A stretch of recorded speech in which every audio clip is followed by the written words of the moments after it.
The Woodburn branch in, this is still Indiana, right? Can we have a roll call of the trustees? I'll give the roll call, okay?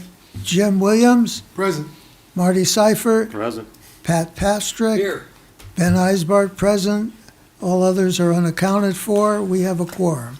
May I have a motion that we adopt the agenda? So moved. Second. Any discussion?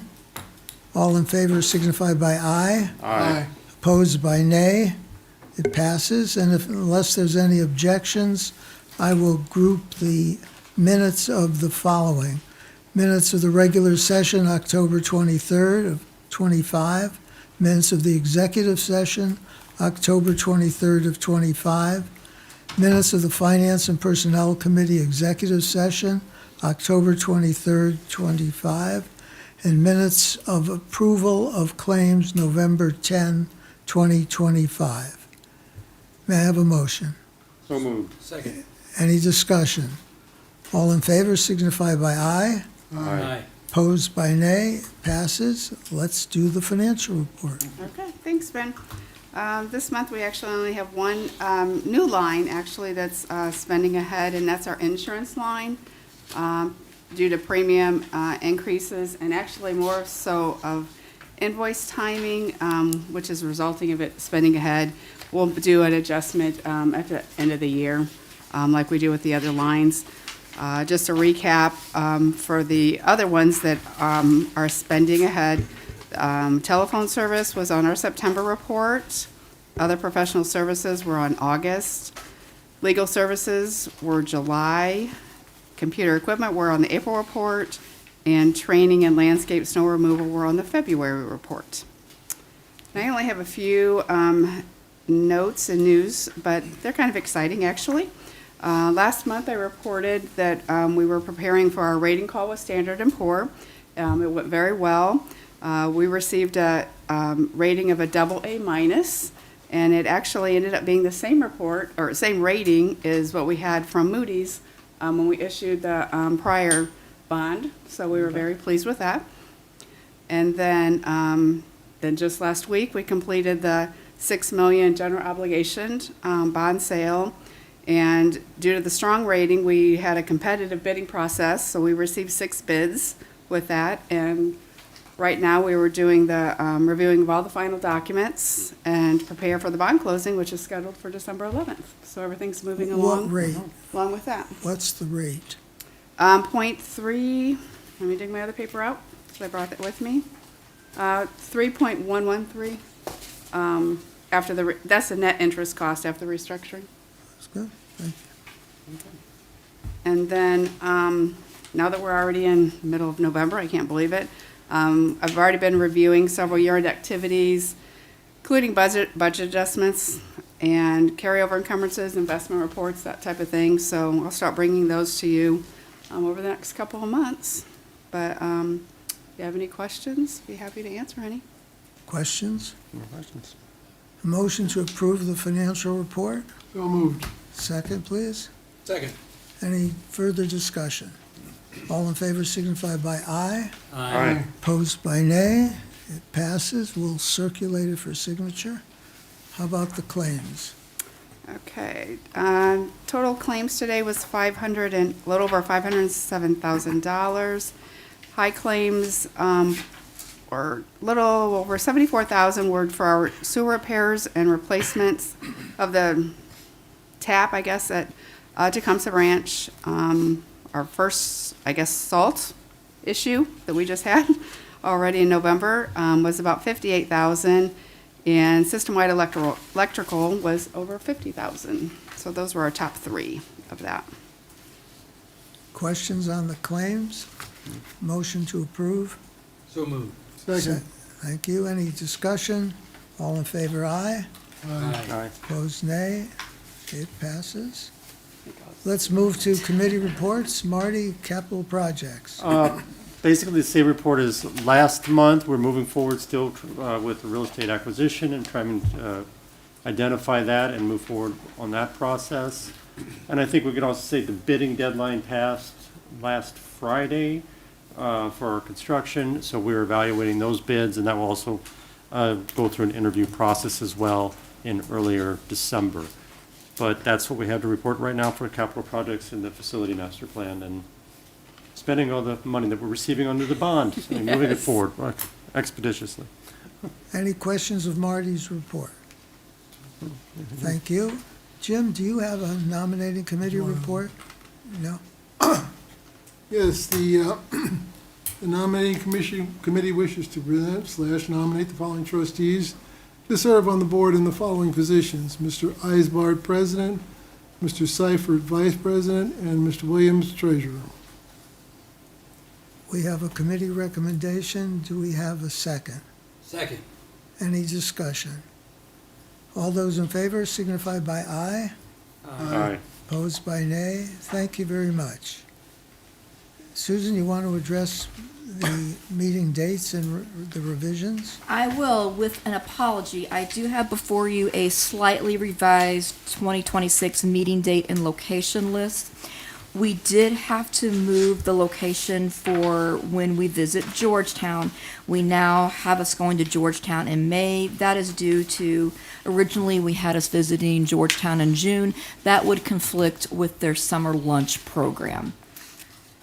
I did consult with our legal counsel, and because this is something that is published and shared with the media, they recommended that I bring the revised schedule to you to have it approved again. So my apologies for my mistake. That's your one for the year. Thank you. Okay. Any questions on the revised meeting date and location? Let's move to Aja's report. Oh, I'm sorry, what? Ben, they are recommending that the board takes a motion and approves the Oh. revised schedule. Okay, can we have a motion to that effect? So moved. And a second? Any discussion? All in favor signify by aye. Aye. Opposed by nay. Now we're legit. Okay. Thank you.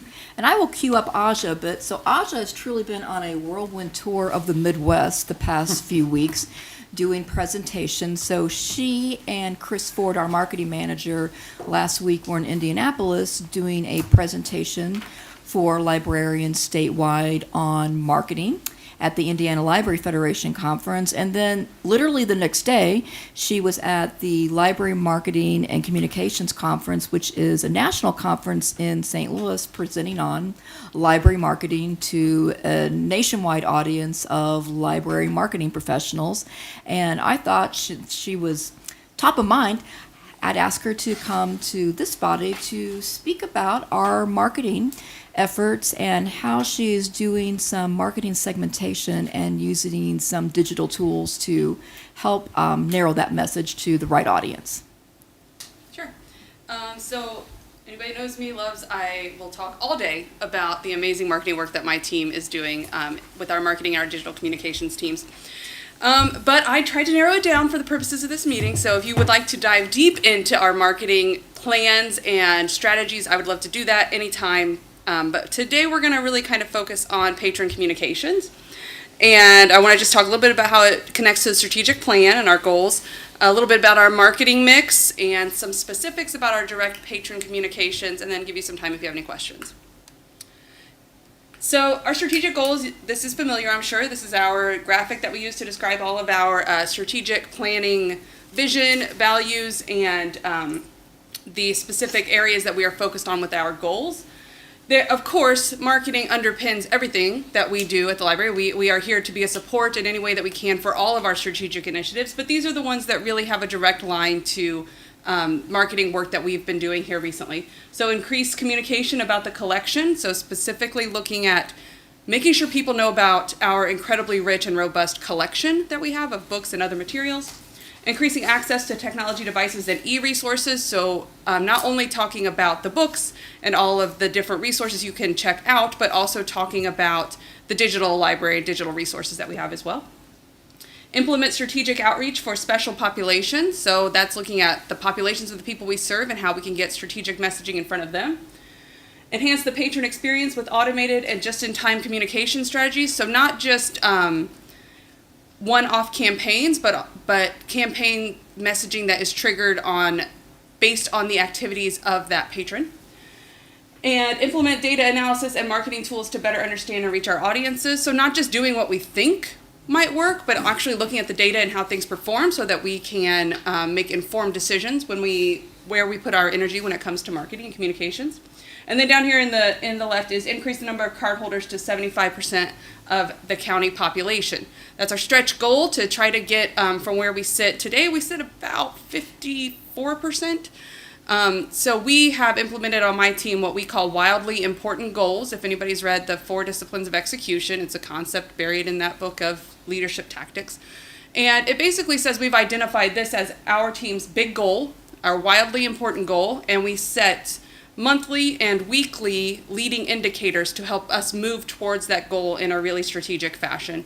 It lets us dedicate really distinct tactics that we have not necessarily done as a library to try to move that needle on card holdership in the community, because we know that if you don't have the card, that the card is your entry into most of our services. So that is where we put a lot of work, aside from the day-to-day operations of running a library marketing department. So this is our marketing mix, and it varies a little bit by type of industry and different companies, but this is what we do. We look at our marketing as storytelling, telling the story of the work that is being done in our libraries and the resources and services that are available to our community through the library.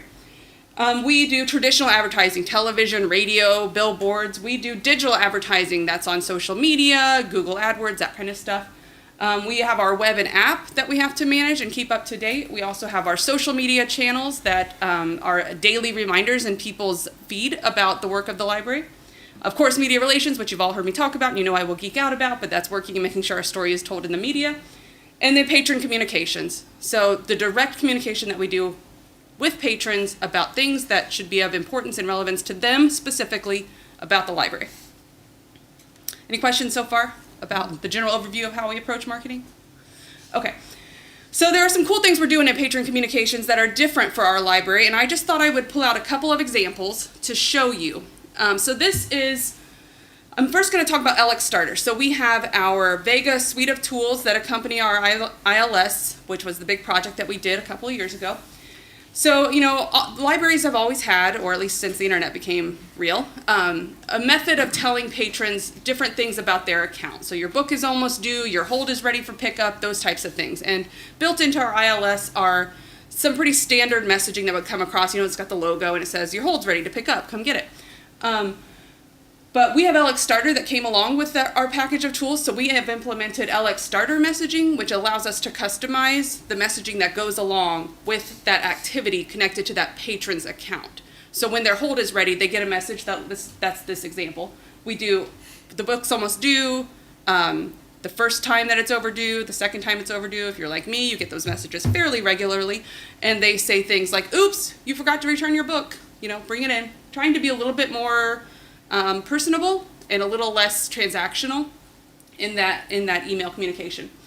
This one is, hi John, your hold items are ready, so it's going to insert the name of the patron there. And it really is just showing this is the hold that they placed. But what we're able to do in LX Starter is add in messaging like this one, what's happening at the library, and link to our events. Put in a showcase of books. This one has new on our shelves, so it's always populating with whatever is new on our shelves. It's a pretty basic, marketing approach to make sure that people can get some good information when they are already interacting with us in a way that is on their terms. They've taken an action, and that has resulted in them eventually receiving this communication. It's not us just pushing a message that we want them to know. This is relevant to them in their lives, is the goal.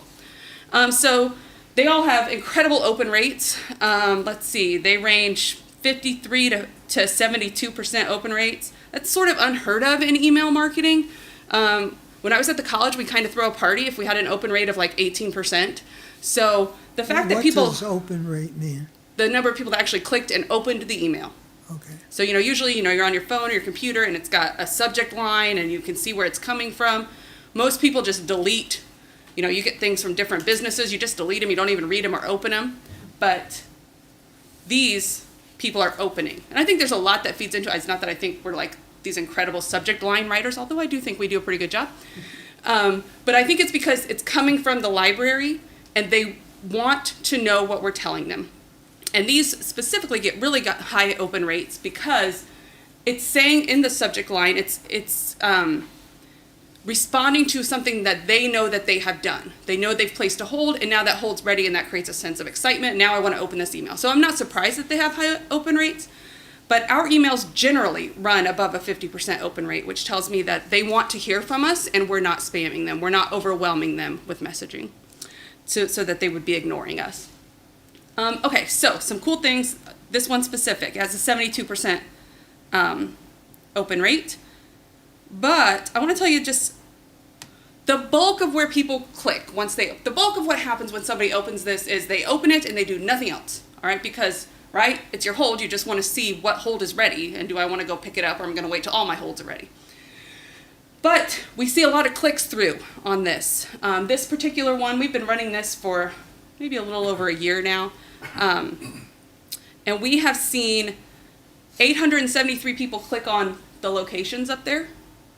We've seen 5,200 people click on my account, which means they went into their account to maybe adjust something, to check to see what else they have checked out, to maybe add things to their list.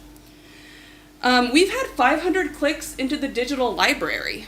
So that means they went and started exploring the digital library just because it happened to be in that email and was interesting to them. 823 clicks into events, which means they've potentially found out about events that they would not have known about or been thinking about because they were just picking up the groceries or whatever they were doing that day, and this email happened to come across, catch their attention, and now they're looking at events and exploring and figuring out what they might want to come and participate in. What I find very exciting is that we've had almost 6,000 people click into links in this showcase, which means they're exploring the books that we're feeding them in that email. They're looking at and seeing that there are other books aside from the one they placed on hold that they might be interested in. And they actually take the effort to click. And in the digital marketing world, when you can actually get them to click on something, like, that's exciting. So, and you know, after you hear this, think about how you interact with the emails that you get, from different, from Target or whoever, like, how often you actually open it, how often you actually click on something. Think about that experience for yourself, and you can expect that that's about what that's like for, the average person. It's not a way that a lot of people engage. So these are exciting numbers. We also run all this. We send thousands of these out, and we have a 0% spam rate. So that means people, they see value in this. Even though they might get multiple of these, they don't report it as spam. So you always want that. So that's Alex Starter. If they Yeah. were to report as spam, where on that template would it go? It's down here in the footer. You can't see it. It's cut off, but okay. it's in the footer. No wonder we're not getting it. You can't see it. Yeah. You can see it in the email. So that's Patron communications. She's clever. Yeah, we just hide it. We put it in white font on a white background, and then nobody can see it. But it's, we don't do that. We don't do that. Question. How frequent does that go on? Depends on the patron. How many holds did they place? Did they place Okay, a bunch of holds all on one day, or So that's only with people that have holds, or? that particular one? But we do them also when their book is almost due, when it is due, when it technically overdue, and then another reminder of that, hey, your book is still overdue. So if and it's not just books, it's all items, any checkouts. Do you ever So think of sending out to all patrons, just the what's happening at the library link? yeah, we do that pretty regularly, kind of one-off, all patron emails. We do a quarterly newsletter that is definitely regular, and that includes those types of, Okay. those same elements are included in there. And that gets a good open rate too, so people, they want to hear what the library is doing, even, folks of all different walks and different levels of usage of the library. This other part that I want to talk about is how we're doing patron segmentation. This is in a different system called Orange Boy Savannah, which is a third-party vendor that we work with, that they do several different services for us as a library, but one of them is that they have what's called, they have an email platform. If you've ever used like a MailChimp or anything like that, it's similar to that. But what it does is it talks to the ILS. So it's able to look at the patron data and inform our messaging. By breaking down patrons, and see, this is an important thing that honestly I had to learn when I came to the library, is, when you're in sales, a salesy type of thing, those marketers, they use whatever data they can find out about you to tailor their messaging so that you are delivered messaging that they think will end in some sort of action, usually a sale, right? So like if you're Googling red sweaters, you're going to get an email from, I don't know, XYZ sweater company that you signed up with a year ago. They're going to shoot you an email that's highlighting red sweaters because they're using whatever information they can glean from your online activity to be able to deliver digital marketing to you. Obviously, we don't do that with our patron information, right? We don't have that level of information about our patrons, and it would be totally unethical for us to do that type of messaging to our patrons based on how they, what they check out or what they search, or we don't know what they're doing on the internet, and we don't use that information to that extent. What we do know is how they have worked with our library, what their activity is in our library, and Aja doesn't know that specific, but Orange Boy is able to take that information and put them into what they call clusters, based on how they have interacted with our library. So a patron comes in to the library, brand new cardholder, let's say, they come in and they're in a new cardholder status for 12 weeks. That new cardholder status is a time where the system, Orange Boy, is using the data for how they interact with the library to then move them into one of these other clusters. So you got new cardholders there, they signed up within the past 12 weeks. But let's say that this person comes in and immediately they start participating in a bunch of programs and events. Well, they're probably going to end up in an eventful category. And what that does is that tells me, I don't know specifically what events they did, or I just know that they are interested in going to events at the library. And something like bedtime stories, adults who borrow children's materials. Okay, this tells me that would be a good place for me to talk about things like Storyscape or new children's books that have come into the collection. It just helps me tailor it. And this is a real kind of shift, I think, in sort of library marketing thinking, because before it's just tell everybody everything, right? And they can sift through and figure out the parts that are of relevance to them. And that sounds great and it sounds really democratic, but the problem with it is that's not the way people consume information now. People expect the information that you delivered to them to be relevant to them as an individual. They expect that you know something about them and that you're going to use that to give them information that means something to them. If you don't deliver them relevant information, then you sound like spam to them and they start not listening to you. So the more we can use this in an ethical way that is in alignment with our privacy policies, then the better we can deliver the information that they want from us. So we have all these different clusters. It uses this sort of hierarchy when it determines them. The first is, when did they sign up? If they're new, they go into the new card holders. When did they last use their card? So that's based on activity. If they don't use their card within a certain amount of time, they fall into what are called occasionals. That's second from the bottom there. They've not used their card in the last 12 weeks. So that's kind of the next lens that Orange Boy looks through. Or if they haven't used the card in the last 12 months, now they're considered inactives. Then it looks, after the usage, it looks at their age, so that we would be able to deliver relevant information to someone who is under, what is the cutoff? Teens between the ages of 13 to 17, they fall into a different category so that we're delivering, teen-appropriate messaging to them. And then how are they using library resources? So that's kind of the last lens that Orange Boy uses to put them into a segment. And it is based on their activity, how they are interacting with us. So then what we do when we have these segments, these clusters built, we're able to create what are called journeys. These are automated messaging that is delivered to them based on when they come into the system or when they move into a different cluster. So what we have running right now are new card holders and teen card holders because, well, we brought on a bunch of teens when we did our big partnership with Fort Wayne Community Schools earlier this year and gave cards to all the kids in Fort Wayne Community Schools. Thank you, Beth, and also to Jackie, who's maybe watching, who worked really hard on that partnership to make that happen. And Nate. And his Nate, team. and Yes. Nate and his team, Nate and Shirley and all the CERC team who had to do all the manual lifting of getting those folks into the system. It was not easy. We brought 8,700 in. So we should probably have messaging that will resonate to them because who will call you out if your messaging is not good? A teenager. So we have that one, and that just launched I think it's been running the first one, we're on our second one, so it runs like every month, the message, so. Couple months it's been running. And we also have new card holders been running all year. They get 6 messages over a 12-week period to try to keep them engaged, try to keep the message in front of them.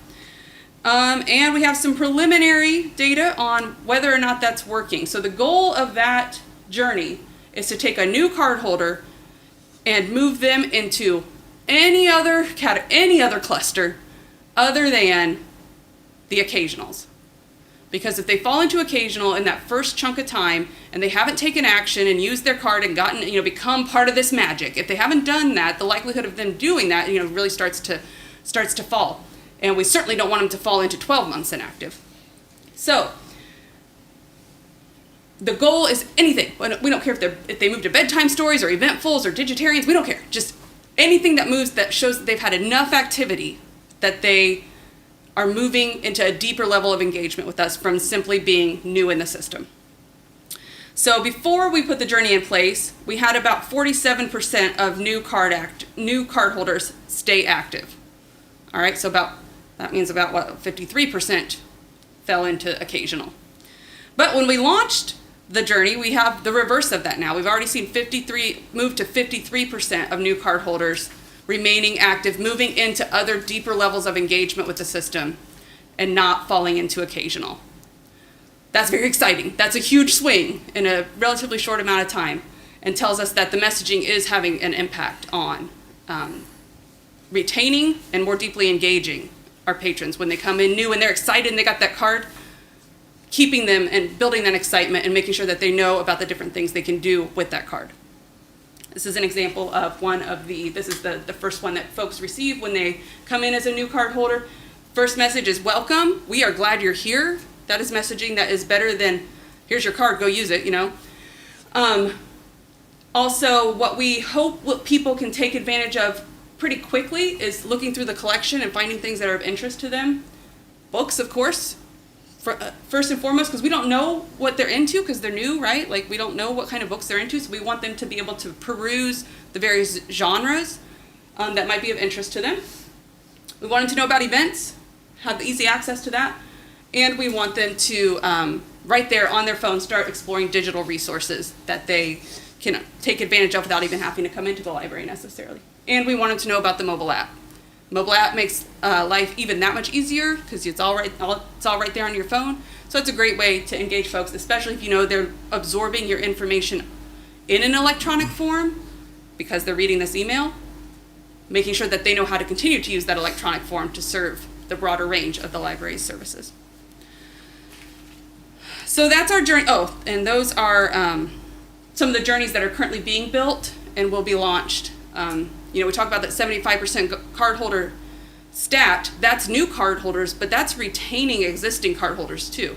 There's only so many people in Allen County, right? So we have to hold on to those who come in and keep them engaged, as well as bring in new people. And so looking at, and we don't currently have anything like this right now, 12-month inactive and 3 years inactive. At 12 months, if they right before they fall into that inactive, but they were here at least in the last year, let's try to get them back. Let's try to entice them with something. When they hit the point where they're about to fall 3 years inactive, they're about to get scrubbed out of our system. So that is, let's remind them why they signed up a few years ago. Let's remind them, did you lose your card?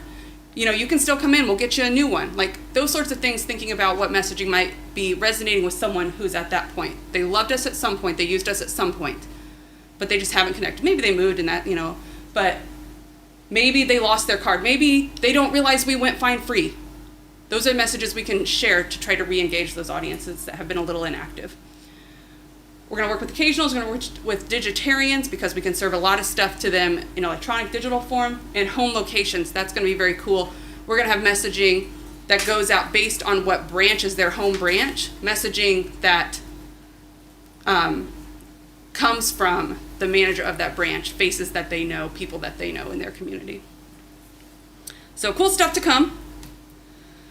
And yeah, that's the team right there. That's the folks doing it. That's us in front of our wildly important goal board where we track each week how we're doing on our cardholder numbers. And if if you ever want to stop by the hallway, you can see Wiggy climbing up the stack of books there, and he's close to the top. Right there's his head. So we're getting close. Got a couple months to go. Oh, very good. Well, any questions I can answer? Yes. I have two, Aja, I'm sorry. It's okay. So, when you track cards, are you tracking it by branch as well? We can see what their home branch is. We can see actually their home branch and the last branch of activity. So their home branch might be DuPont, but maybe a lot of activity happens at Georgetown because that's on the way to their office or something. So we can see both, and that helps us tailor messaging also. Okay. Second thing was, so what's the biggest challenge your team's facing? Oh, man.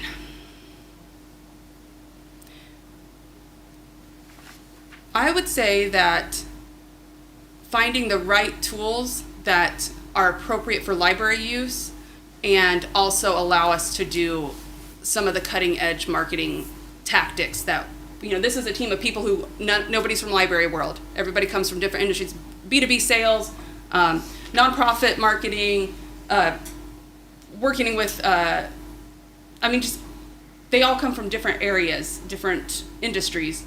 And so we all know that these things are capabilities of a marketing team, but finding the right tool that will let us do that in a way that protects patron privacy, which is, of course, our most important responsibility. So I would say that's it. Library marketing is sort of a new concept, I think, and I learned that when I go to these conferences and I present, and a lot of folks just have not had to do that marketing before. A lot of libraries have not had to. It's sort of, we're a library, we're here. If you want to come on down. We're here, and you're going to get the best experience ever. And that was the truth. And also in this world where there's a lot of people vying for the attention of our patrons, we have to do this marketing, or somebody else is going to capitalize on their attention, right? If I don't get our message in front of them, I can guarantee you some industry that's going to charge them a bunch of money and not give them as good of a project is going to get their message in front of it's going to get their message in front of them. And Susan hears me say this all the time. I think we have a responsibility because we took their money. They paid their taxes. We took their money. We put it into the library. We have a responsibility to make sure that they know how to use what they paid for, that they know what they paid for and how they can access it. And the more relevant we can make that to them using patron segmentation, the better their experience is going to be. Yeah. Artificial intelligence. You steer away from it? Do you use it? Is there any role in it for what you're doing? Oh yeah, plenty of marketing people are using it. We don't use it as part of our normal work right now. I do know that many of the library vendors are, libraries, this is my take, librarians correct me, but libraries seem to be, have a desire to be on the cutting edge of that type of technology, just generally as an industry, wanting to know the new and awesome, better ways to do things better. So there's a lot of, at these conferences, a lot of talk about how to use AI responsibly, but yeah, right now, I wouldn't trust it to do something like pour in our patron data or anything like that. And it would take a lot to convince me that That's why I'm asking, that was a because safe it's the thing to do. responsibly part that's hard, because the give and take in that is they want your data. Yeah. That's why it's out there, which is what we don't want to give them. So we're talking open source versus kind of closed loop AI And that's- type work, and that's certainly in my field, that's what we do, is talk, we're all closed.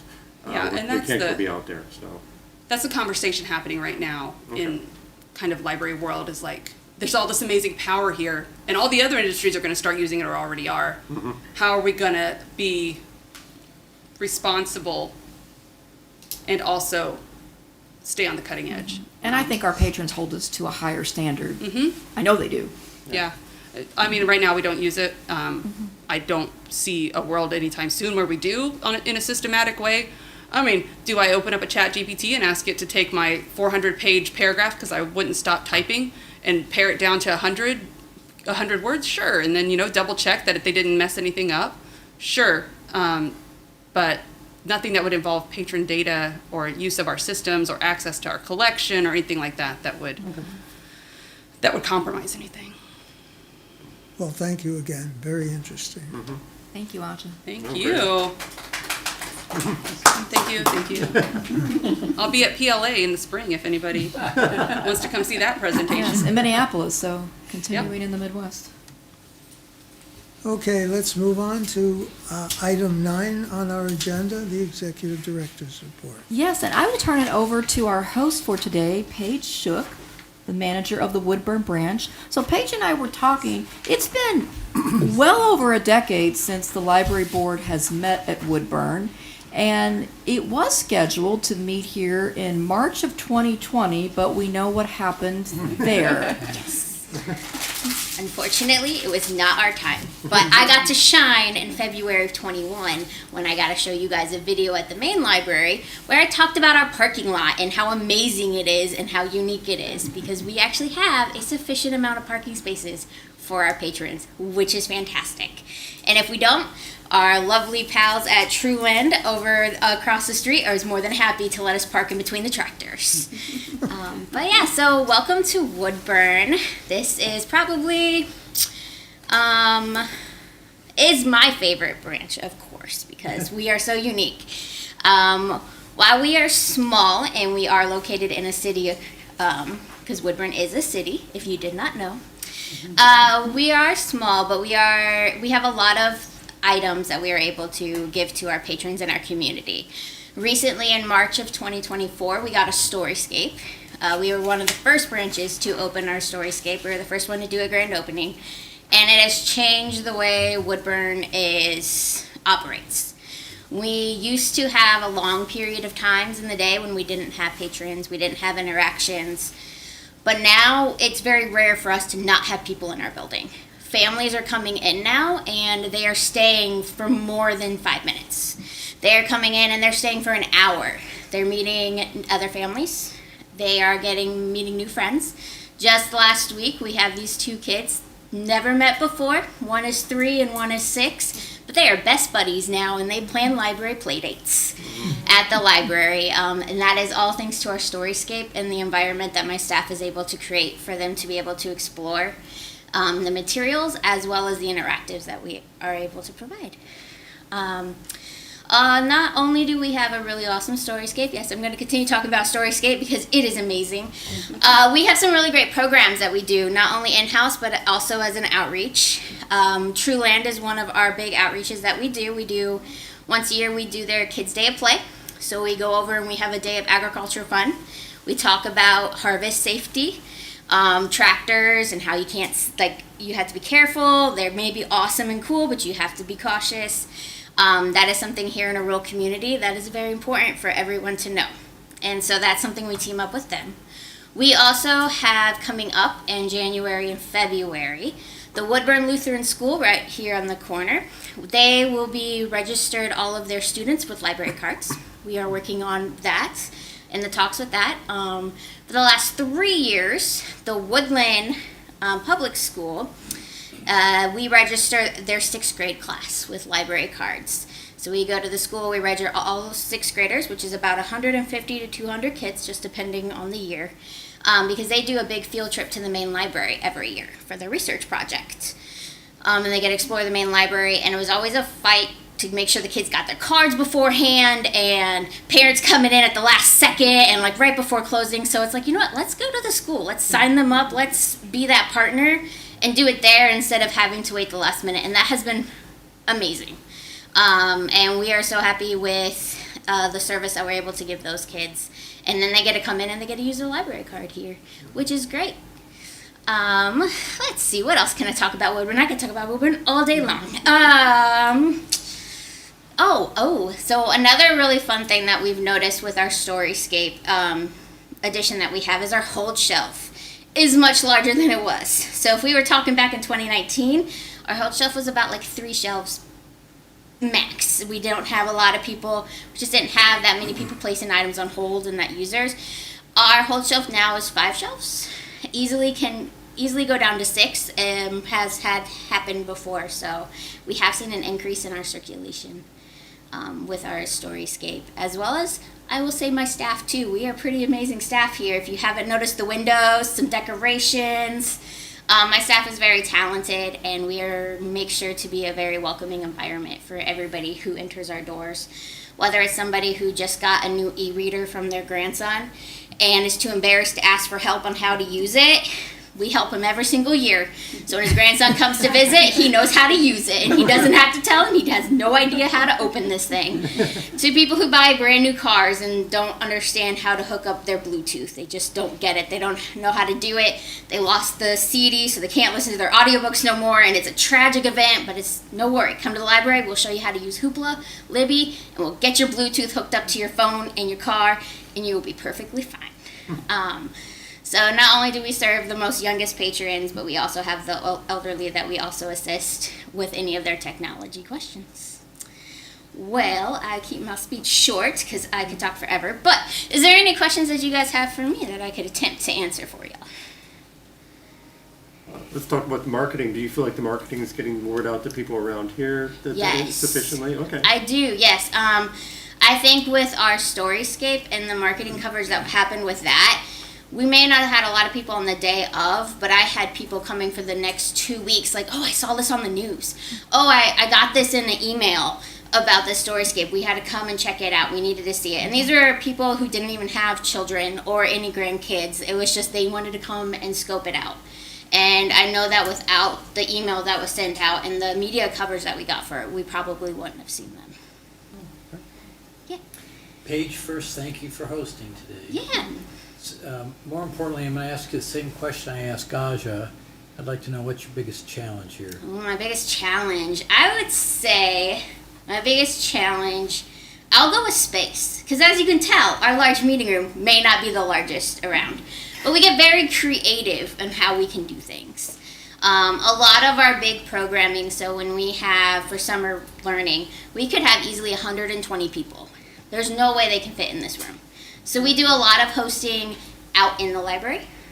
We also do things outside because I have this beautiful backspace back there that we're able to host programs and stuff. So space is probably, I would say, the most challenging, and it's just, we do what we can with what we got. You know, we make things work. Yeah. Thank you very much. Yes, thank you.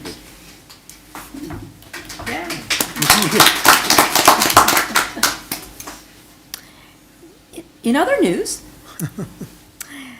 the library was a recipient of a $35,000 grant from Google to fund some replacement technology in the Rowland Center for Lincoln Research, and I've asked Kurt to talk about what that looks like.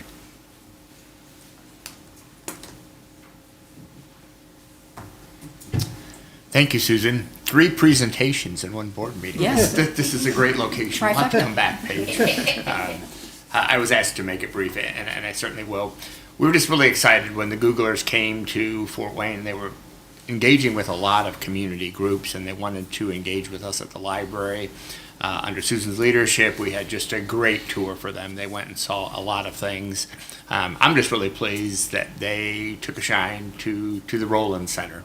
And there were a lot of awesome things that they commented on about this library. But the Rowland Center, they took a look at the digital features in there, and they really liked what isn't the most popular feature, but it's almost the most popular feature, but it's one that so many people really enjoy, and that's the immersive space, kind of the room inside the Rowland Center. The most popular feature is Lincoln Time and Place. People love going there and hitting the buttons and choosing and looking at all the assets and kind of creating their own adventure. But the immersive space, it really touches every kind of library patron. So there are mothers with young children who come in and they dance with their young children while the family's off doing other things in the library, just to calm them down and to get them sort of into some kind of activity.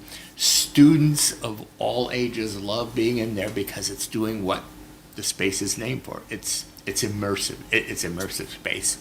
So the Googlers said, we'd like to help you update the immersive space. Hard to believe. It seems like yesterday. Pat may be able to also affirm this, but we're rolling through year 4 of the Rowland Center being open. With so much technology in the Rowland Center, 3 years for technology, it begins to get a little old and you need to refresh things. So we're refreshing the technology with a big eye toward enhancement, with an additional eye toward engagement. So with the Roland Center, with the immersive space, we want to upgrade the software so that we can actually change images, the 180 floor-to-ceiling projections at will. And we want to also make it more patron-driven. So a patron can come in and choose from maybe 20 different large 180 projections and have the associated sound with it. It sounds really simple, but with technology, it's usually a little more than simple. So the Googlers were really excited about that. They knew how engaging that was. So they've, again, as Susan just articulated, have given us a $35,000 grant to upgrade the software, to create a new import loop, and to make it patron-driven. So we're looking forward to that. We've already been working with a technology company that our IT department recommended that we take a look at. So it's still all in the family, and we've got a great team working on assessing that and moving it forward. What's the timeline, Kurt? Yes. Our aspiration, and with programming, you don't know for sure, aspiration is up and rolling by Q1 of next year, of 26. Yeah. Okay. Thank you. Thank you, Kurt.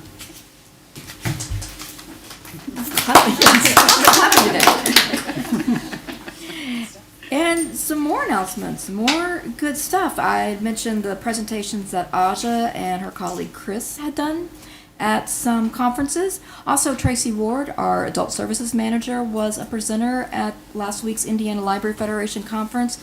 Tracy was also honored. Recently, she was one of 27 librarians nationally who was selected to participate in the Public Library Association's Leadership Academy that was held earlier this month in Chicago. So we were very honored to have her represent ACPL. The Library Foundation recently received a $5,000 grant from Indiana Michigan Power and a $4,000 grant from the Community Foundation of Greater Fort Wayne in support of Dolly Parton's Imagination Library. Paige was speaking about the popularity of her Storyscape, and at their last meeting, the Friends of ACPL approved a $5,000 grant to help us replace toys at our Storyscape locations, and I know Paige is very excited to do a refresh to some of her well-loved toys here at Woodburn. This Saturday night is ACPL night at the Comets. So our staff will be there issuing our special edition ICD Eagle library cards, and I also will be riding and hopefully not falling off of the Zamboni. I hope there are seatbelts on it, and I'm actually not kidding about that. So we are gearing up for another night of lights at the main library. Our team will be serving up crafts, cocoa, cookies, and cheer, and we will have thousands of people downtown and in our libraries, so we're always excited about that. Pat, you've asked really good questions about challenges, and these reports are to talk about our celebrations and our triumphs, but also we like to share about our challenges as well. And one challenge that I talked to Ben about recently, and he recommended that I share with this group as well, is a program that unfortunately we are going to be sunsetting, and along with many other libraries across Indiana and the country, and I wanted to share it with you as well.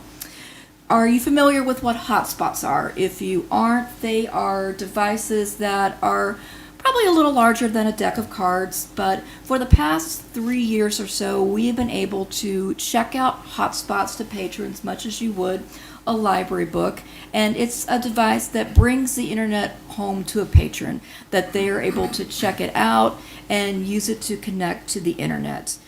These at one point were eligible for federal E-rate funding, and now they are not.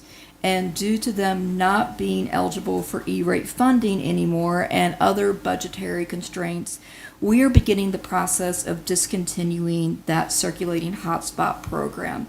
And I can tell you that because they are no longer part of the federal E-rate program, many libraries in Indiana and across the country are in the same position where they are no longer going to be offering them as a circulating collection. Now, what's important to remember is that all of our library locations offer free Wi-Fi in our buildings, and that also reaches out to the parking lot. So we are an important part of reaching the digital divide across the county. That is always part of our mission, and we are doing that. But unfortunately, due to the program ceasing, we will no longer be able to circulate the hotspots. We are going to be able to continue to meet the hold list that still exists.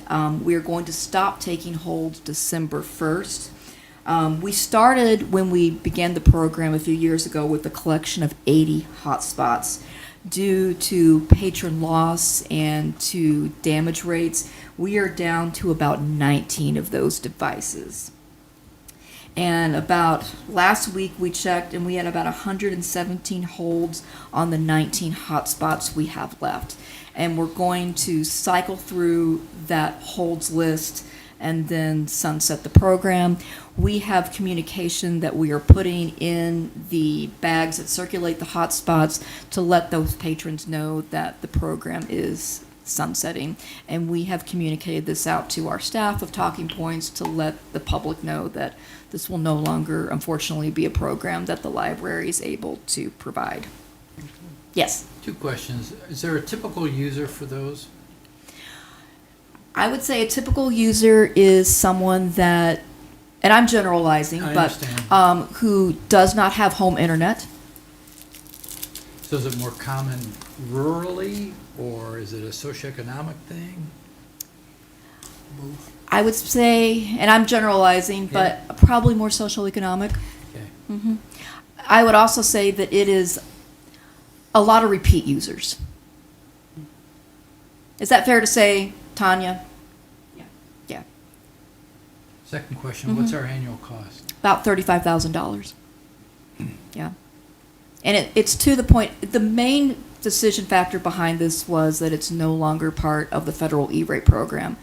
But we're also looking to Senate Bill 1 and those budgetary constraints, and we have to make hard choices. And if we did decide to continue with hotspots, it would come at the expense of other collection items. And that's where we are now, where it's either or. And there are other demands on our collection budgets right now. So this is where, when we're in a position where we have to make hard choices, this is where we felt the choice needed to be made.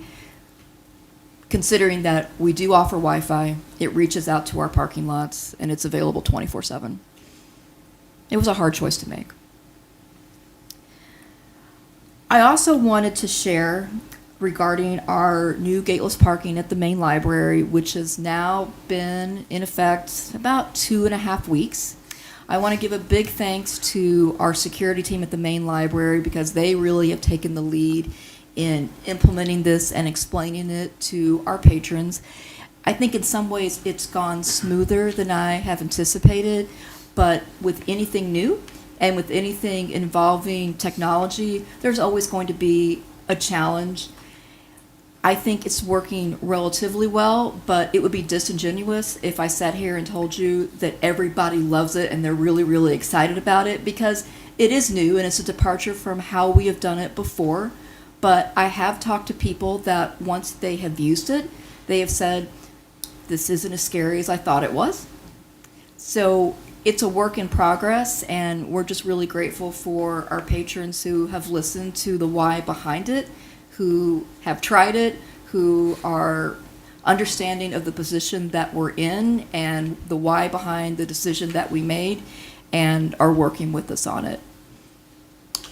Can you tell the difference in the previous violators of that? I can tell you that our parking lots now have spaces for staff, which previously was not always the case. There has been a very obvious difference. Yes. So in that case, it is working as it was intended.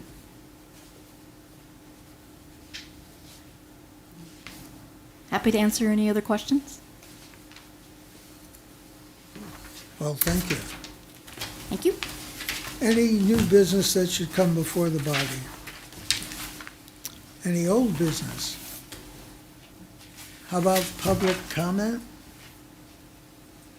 In the control room, anybody?